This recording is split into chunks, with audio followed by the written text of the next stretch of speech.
নমস্কার বন্ধুরা, আজ নিয়ে এলাম গরমের বিভিন্ন রকম সবজি দিয়ে ভীষণই টেস্টি একটা রেসিপি। আশা করছি রেসিপিটা আপনাদের কাছে খুব ভালো লাগবে। এই রেসিপিটা যেমন ভাতের সাথে আপনারা সার্ভ করতে পারবেন, তেমনি কিন্তু আবার রুটির সাথে দারুণ খেতে লাগবে। তো চলুন আর দেরি না করে শুরু করা যাক। তো এখানে আমি কিছু সবজি কেটে নিয়েছি, চলুন প্রথমে সবজিগুলো দেখে নিই। তো এখানে আমি বেগুন কেটে নিয়েছি চৌকো চৌকো করে, এখানে কিছু পটল কেটে নিয়েছি একটু ডুমো ডুমো করে, আর এখানে কুমড়ো কেটে নিয়েছি।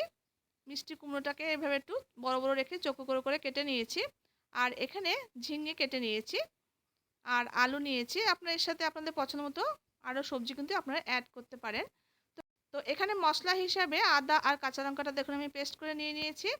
এবার এই বাটা মশলার মধ্যে 1 চামচ আমি জিরে গুঁড়ো দিয়ে দিয়েছি, আর সামান্য পরিমাণ একটু লাল লঙ্কা গুঁড়ো দিয়েছি। এতে ঝাল হবে না, আর তরকারি সুন্দর একটা কালার আসবে। তো মশলাটাকে গুলে খুব ভালো করে আমি রেখে দিলাম, মশলাটা ফুলে উঠবে। এরপর আমি রান্নাতে চলে যাব। তো গ্যাসের উপর একটা কড়াইতে সবজিগুলোকে দিয়ে দিলাম। এবার সবজিগুলোকে সামান্য একটু জল দিয়ে প্রথমে একটু ভাপিয়ে নেব। তো জলের পরিমাণটা এমন করে দিতে হবে যেন সবজিগুলো খুব বেশি সেদ্ধ হয়ে ভর্তা না হয়ে যায়, সেরকম বুঝে কিন্তু জলের পরিমাণটা দিতে হবে।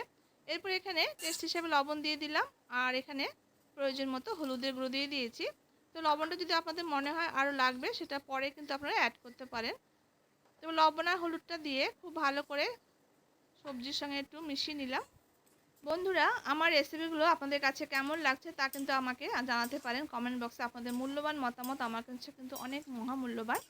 তো অপেক্ষায় রইলাম।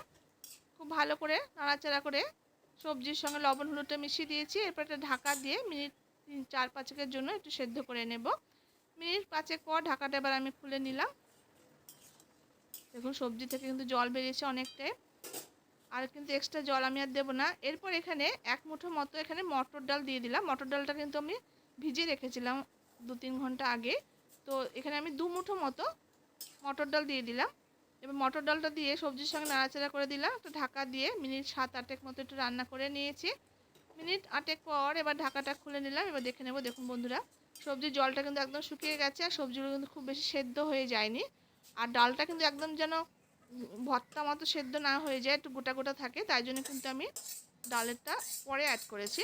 এবার একটা বাটিতে আমি নিয়ে নিলাম। এরপর গ্যাসের উপর আবার কড়াই চাপিয়ে দিয়েছি। এবার তাতে সামান্য পরিমাণ সরষের তেল দিয়ে দিলাম। এবার তেলটা গরম হয়ে গেলে এখানে 1 মুঠো মতো আমি কুচনো নারকেল দিয়ে দিয়েছি। এই নারকেলটাকে একটু খুব ভালো করে বেশ একটু কড়া করে ভাজা করে নেব। নারকেলটা মিনিট 2-3 নাড়াচাড়া করে ভেজে নেওয়ার পর এখানে 1 মুঠো মতো চিনেবাদামও অ্যাড করে দিয়েছি। এবার নারকেল আর চিনেবাদামটা খুব ভালো করে নাড়াচাড়া করে একদম বেশ লালচে করে দেখুন ভেজে নিয়েছি। এই সবজি তরকারিতে এই নারকেল আর চিনেবাদাম এইভাবে অ্যাড করে বন্ধুরা একবার খেয়ে দেখবেন, নিরামিষ তরকারিটা দারুণ খেতে লাগে। তো নারকেল আর বাদামটা আমি নামিয়ে নিয়েছি। এবার যেটুকু তেল ছিল তাতে সামান্য পরিমাণে একটু তেল আমি অ্যাড করে দিলাম। এবার তেলটা যে গরম হয়ে গেছে, এবার এখানে 1 টিস্পুন পরিমাণ আমি 5 ফোড়ন দিয়ে দিয়েছি, আর একটা তেজপাতা 2 ভাগ করে দিয়ে দিয়েছি, 2টো শুকনো লঙ্কা দিয়ে দিলাম তেলের মধ্যে। এবার এই ফোড়নটা একটু ভাজা ভাজা হয়ে গেলে যে মশলাটা আমি গুলে রেখে দিয়েছিলাম, সেই মশলাটা দিয়ে দিয়েছি এই পর্যায়ে। এবার খুব ভালো করে মিনিট 2-3 সময় ধরে মশলাটাকে খুব ভালো করে কষিয়ে নিতে হবে, যেন মশলা থেকে তেল ছাড়া ছাড়া মতো বেরিয়ে আসে। দেখুন মশলাটা খুব ভালো করে কষানো হয়েছে, তেল ছাড়া ছাড়া অবস্থা চলে এসেছে। এবার এই পর্যায়ে যে সেদ্ধ করে রেখেছিলাম সবজিটা, এই পর্যায়ে আমি দিয়ে দিয়েছি তেলের মধ্যে।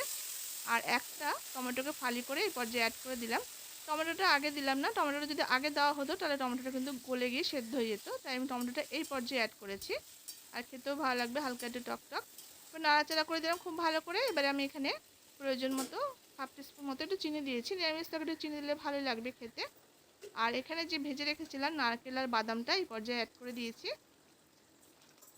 এবার খুব ভালো করে কয়েক মিনিট সময় ধরে এটাকে রান্না করে নেব।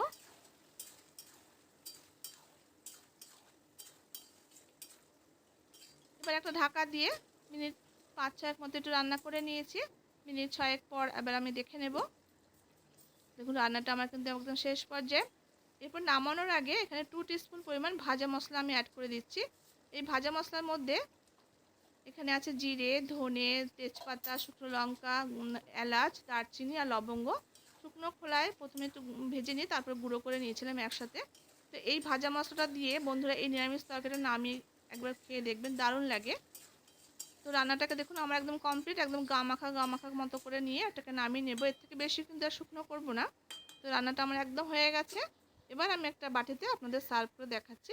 তো দেখুন বন্ধুরা, এই নিরামিষ সবজির তরকারিটা গরমে বিভিন্ন সবজি দিয়ে তৈরি করে খেয়ে দেখুন, একবার দারুণ খেতে লাগে। ভাত রুটি সব কিছুর সঙ্গে কিন্তু আপনারা খেতে পারবেন। তো আশা করছি রেসিপিটা আপনাদের কাছে খুব ভালো লেগেছে। ভালো লাগলে অবশ্যই একভাবে ট্রাই করে দেখবেন। আর আপনাদের কাছে খেতে কেমন লেগেছে তা কমেন্ট বক্সে অবশ্যই কমেন্ট করে জানাবেন। দেখা হচ্ছে নেক্সট রেসিপিতে। ততক্ষণের জন্য সবাই খুব ভালো থাকবেন, সুস্থ থাকবেন। ধন্যবাদ।